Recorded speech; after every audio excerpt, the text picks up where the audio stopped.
Welcome back to Wealth and Mobility Insights by Gallant Toole. I'm your host Sarah, and today we're continuing the conversation with someone you already know so well, Alban. Welcome back, Alban. We're going to be talking about how families are planning not just for returns but for real freedom, mobility, clarity, and legacy across borders. Let's dive right in. Albin, we've been having a lot of conversations lately that don't really begin with investment. They begin with my daughter wants to study in the US, or we're thinking about spending more time in Dubai, or I want my family to have options in the next 5 years, maybe even 5 passports, right? So these aren't just investment problems, these are life architecture moments. What do you have to say about this? Exactly, Sarah. When people think of investment strategy, they imagine asset classes, spreadsheets, or cool dashboards. But the real strategy begins with where the family is going. What kind of access do they want for their children? What jurisdictions do they trust or want to operate under? What sort of footprints are they trying to leave behind, right? And that's what we mean by global strategy, personal structure. Because it's really about the assets. Right, right. Most firms actually fall into a trap. They start with products, bonds, trust, funds, tax wrappers. We don't. We start with personality, purpose, family dynamics, jurisdictional complexities, risk appetites that people have. And that's how we avoid building a structure that looks great on paper but doesn't serve the life it's meant to support. And we know this. We've done this long enough to say it with confidence. These conversations should always start here. But most of the market still doesn't know how to listen at this level. So we ask different questions. We ask, what keeps you awake at night when you think about the next 10 years? We ask, who in this family needs optionality? Who needs simplicity? We ask things other advisors don't think to ask. Right, and that's where the structure starts to take shape, not just with the product sheet, but with a family reality. So we worked recently with this family based in Mumbai. The patriarch ran a very long-lived business, a manufacturing business, and had about 20 million USD assets, combination of business value and liquidity. He was absolutely sure his children would continue legacy, but he also admitted something quite quietly over dinner one night. He said, even if they don't want to run it, I want them to feel like they can own it with dignity. That was the key. Did not want complexity. They wanted control of the capital, of the business identity, and of what will come next, right, in their family story. So we built a structure that respected that intent. A Mauritius SPV to hold outbound capital and allow future investments in Indian ventures tax free efficiently. An Abu Dhabi foundation to serve as a long term legacy vehicle outside of Indian inheritance restrictions are there. A Singapore based family office to actively manage the growing global portfolio with a discretionary mandate. And of course, we worked on some pre cleared options for Canadian residency timed to support their daughter's education plan in Ontario. All aligned with three things they told us matter the most for them: privacy across jurisdictions, flexibility, especially for the children, and zero friction mobility, whether it is to move capital or residency if and when needed. And the best part is, none of this was reactive. There wasn't a crisis. They weren't trying to solve a problem, they were designing for calm. And that moment you just shared, the father saying that he wanted his children to own it with dignity, that stayed with me. Because it's not about making sure they will run the business, it's also about ensuring that they have option to protect it, expand it, or even evolve it, right, without losing who they are in the process. To put this in context, Sarah, many clients think $20 million isn't a lot of money enough to want all this work. But it's not about the number, it's about the structure of ownership, the risk of fragmentation, the ability to pass it on with precision and peace. True, because once you cross a certain complexity threshold, international banking, real estate in multiple countries, kids across jurisdictions, you just don't need a portfolio manager, you need an architect. Especially for a lot of Indian origin families, right? Because there's something many people don't realize. India doesn't have an inheritance tax. Yes, that is true, but it also has inheritance restrictions. Wills can be contested, personal laws can govern who inheritance what, even if the patriarch's intentions are different. Daughters, sons, and siblings may all be treated equally under the law, regardless of what the person wishes.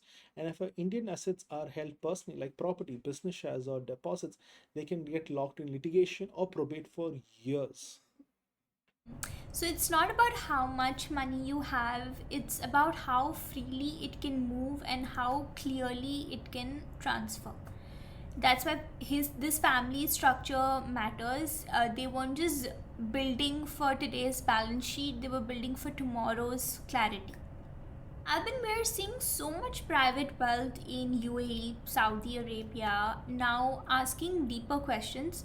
Not just where do I invest next, but what happens if something changes?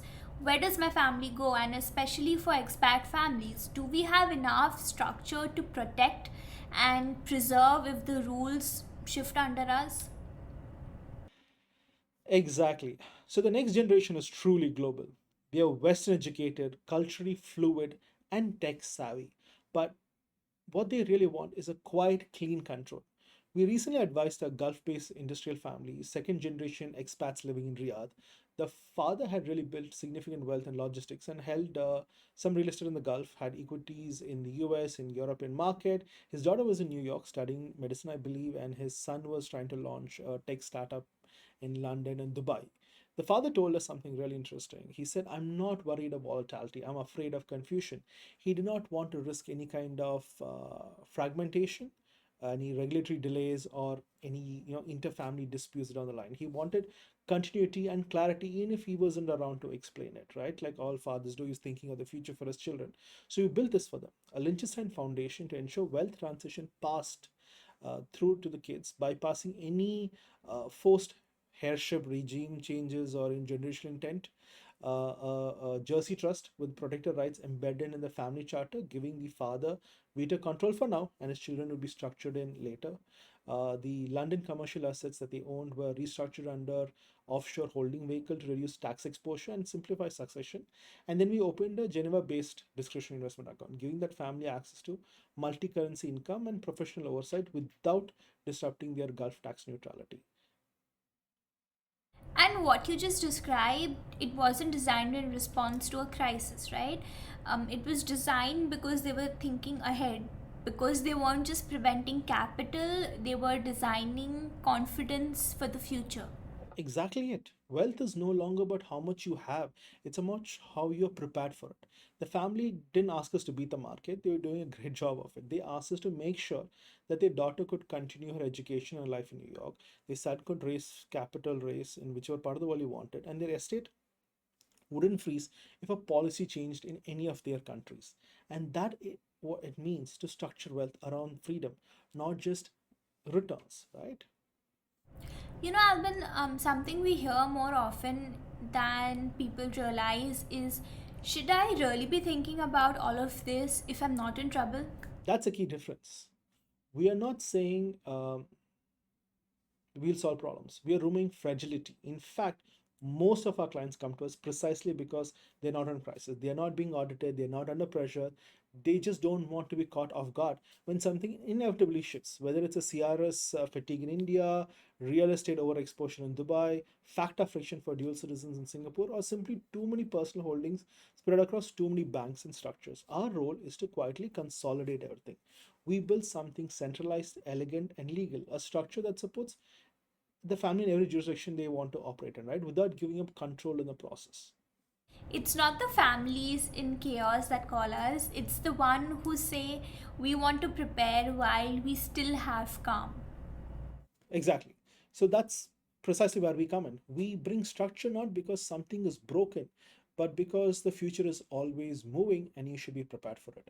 And in this line of work, the absence of urgency is actually the greatest asset because moving money or moving lives during a crisis is expensive, not just in dollars, but in stress, in missed opportunity, in reputational exposure. And we've seen this play out many times. Clients trying to leave jurisdictions during capital control crackdowns, family free assets getting frozen mid relocation due to documentation gaps, inheritance disputes that could all been avoided with just one signed governance letter. Alvin, we should talk about immigration because for so many of our clients, it's not just about relocating the wealth, it's also about relocating their lives, where their children can be educated, where their healthcare will be handled, where they might want to live in the next 10 to 20 years from now, even if they're not ready yet. Sure, definitely. So let's be clear. This isn't about panic migration. This is about designing optionality. We work with families who never actually might give up their citizenship, but want the flexibility, right? Live in Europe through a golden visa, work in the US, maybe through an EB-5 or the upcoming Gold Card framework that's there. Use Caribbean or Maltese second citizenship to access visa-free businesses across 140 countries. But it's not just about passports. It's about access to education, safety, global banking, and reputation. And we've seen this pattern, especially in India, the UAE, Singapore, and parts of the Southeast Asia. Families usually start with, I want my daughter to study in Canada, and that becomes how do we align our banking, our tax exposure, and real estate footprint so that she's not burdened later. Exactly. That's what we advise on. Pre immigration tax structuring. Trusts and foundations with built in mobility clauses, passive investment structures that allow for economic residency without the operational strain. Let me give an example. I'm from Bangalore and I had this tech founder of a client there, mid 40s, had a good exit couple of times, wanted to give his children access to the US education when they wanted to, right? But wasn't really looking to move right away. So one of the pathways we offered him was a citizenship, a Grenadian citizenship that could connect him to the US, E2 visa, an offshore holding vehicle to isolate pre-move capital, and a forward-looking trust to hold future global earnings outside of India's tax net. And now he's not really locked into one system. He has options. He has mobility without exposure. Right, and this isn't about escape, it's about alignment. We've helped so many clients move to the UAE not just because they were freeing tax, but because they saw value of clean jurisdictional clarity. No inheritance tax, no capital gains, and proximity to London, Bombay, Singapore in a single time zone. It's not immigration planning, it's family mobility design. And the more options you have, the less likely are you to ever feel stuck. And Alban, we can't really talk about immigration and mobility right now without mentioning the Trump scorecard, right? It's been making a lot of rounds in media circles. Some people are calling it the VIP track for ultra wealthy migrants to the US. What are your thoughts on it? Do you think it's real? And when do you think we'll start seeing something more formal? Okay, that's a very good question, Zara. And we're getting the same thing from a lot of our clients in India, in the Gulf, in Southeast Asia, pretty much everywhere, right? The idea of a streamlined US residency for high capital, low friction families is really incredibly appealing. But at this stage, it's still a policy signal, not a formal program. There's been some talk in the policy circles, and early drafts have been floating around. Elon supposedly working on a tech platform to make things, you know, smoothen. Then there's also, I believe, almost 1,000 of those have been sold so far. At least that's what we've been hearing. Uh, at least as beta testing and early interest cases. But the fact is, right now, the U.S. Congress is working through a tax bill, and that's the legislative focus right now. Maybe once that's behind them, you'll likely see this gold card idea emerge as part of a broader economic mobility narrative, right? So, not tomorrow, but definitely not to be ignored. Exactly. That's so true. You shouldn't wait for the headline to structure your response. Clients who tend to plan early, who pre position trusts, isolate foreign sourced incomes, or qualifying commercial portfolios will be ready to act without scrambling.